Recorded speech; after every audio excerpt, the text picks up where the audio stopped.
अगर आप share market में इन्वेस्ट करना चाहते हैं लेकिन रिस्क भी मैनेज करना चाहते हैं तो ईटीएफ आपके लिए बढ़िया ऑप्शन हो सकता है। लेकिन ईटीएफ क्या होता है, कैसे काम करता है और आपको इसमें इन्वेस्ट करना चाहिए या नहीं, ये सब आज हम इस वीडियो में समझेंगे। तो चलिए शुरू करते हैं।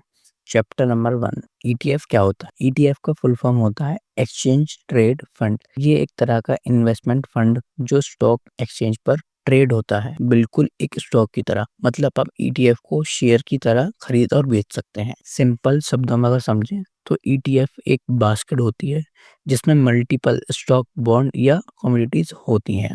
ये एक डाइवर्सिफाइड इन्वेस्टमेंट ऑप्शन है जो रिस्क को कम करता है। चैप्टर 2, अब सवाल आता है कि ईटीएफ काम कैसे करता है। तो चलिए समझते हैं एक एग्जांपल से। मान लीजिए आपको रिलायंस, टीसीएस, एचडीएफसी और इन्फोसिस के शेयर्स लेने हैं। अलग अलग लेने पर आपको ज़्यादा पैसा लगाना पड़ेगा और रिस्क भी ज़्यादा होगा। लेकिन अगर आप निफ्टी 50 का ईटीएफ खरीदते हैं तो आप एक ही इन्वेस्टमेंट में टॉप 50 कंपनी के शेयर ले सकते हैं। और ख़ास बात यह है कि ईटीएफ स्टॉक एक्सचेंज पर ट्रेड होता है, तो आप रियल टाइम प्राइस पर इसे बाय या सेल कर सकते हैं। एंड जो म्यूचुअल फंड जो होता है, जो आप म्यूचुअल फंड खरीदते हो लार्ज कैप, मिड कैप, उसमें क्या होता है, जब भी हम उसको बाय करते हैं ना, तो वो जो हम बाय करते हैं तो करंट प्राइस पे बाय नहीं होता।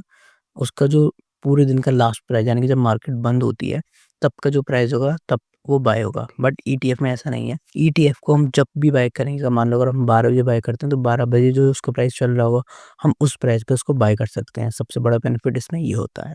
चैप्टर 3, ईटीएफ के फायदे और नुकसान। हर इन्वेस्टमेंट ऑप्शन की तरह ईटीएफ के कुछ फायदे और नुकसान भी होते हैं। चलिए एक क्विक कंपैरिजन देखते हैं। ईटीएफ के फायदे। डाइवर्सिफिकेशन। एक ईटीएफ में मल्टी एसेट्स होते हैं जिससे रिस्क कम होता है। Number 2, low cost. ईटीएफ का एक्सपेंस रेशियो म्यूचुअल फंड से कम होता है। Number 3, liquidity. ईटीएफ को आप किसी भी टाइम बाय या सेल कर सकते हैं। Number 4, transparency. ईटीएफ का पोर्टफोलियो रियल टाइम में ट्रैक हो सकता है। अब ईटीएफ के नुकसान के बारे में समझते हैं। Number 1, market fluctuation. ईटीएफ की वैल्यू मार्केट के मूवमेंट पे डिपेंड करती है। Number 2, brokerage charge. हर ट्रेड पे आपको ब्रोकर को पे करनी पड़ती है। Number 3, tracking error. कभी कभी ईटीएफ का रिटर्न एक्चुअल इंडेक्स से रिटर्न से मैच नहीं करता। तो ईटीएफ एक अच्छा इन्वेस्टमेंट ऑप्शन हो सकता है अगर आप low cost of diversify portfolio चाहते हैं। चैप्टर 4, अब सवाल ये है कि आपको कौन सी ईटीएफ में इन्वेस्ट करना चाहिए। चलिए तो ईटीएफ कैटेगरी देखते हैं। नंबर 1, इंडेक्स ईटीएफ, जैसे Nifty 50 ETF, Sensex ETF. Number 2, sector ETF, जैसे कि IT ETF, pharma ETF. Number 3, gold ETF, digital gold investment के लिए। Number 4, bond ETF, fixed income चाहते हैं तो बॉन्ड ईटीएफ में इन्वेस्ट कर सकते हैं। Number 5, international ETF, global stock में इन्वेस्ट करने के लिए आप अपने फाइनेंशियल गोल और इसके हिसाब से ईटीएफ सेलेक्ट कर सकते हैं। चैप्टर 5, ईटीएफ अस म्यूचुअल फंड, कौन सा बेहतर है। कई लोग कंफ्यूज होते हैं कि ईटीएफ बेटर है या म्यूचुअल फंड।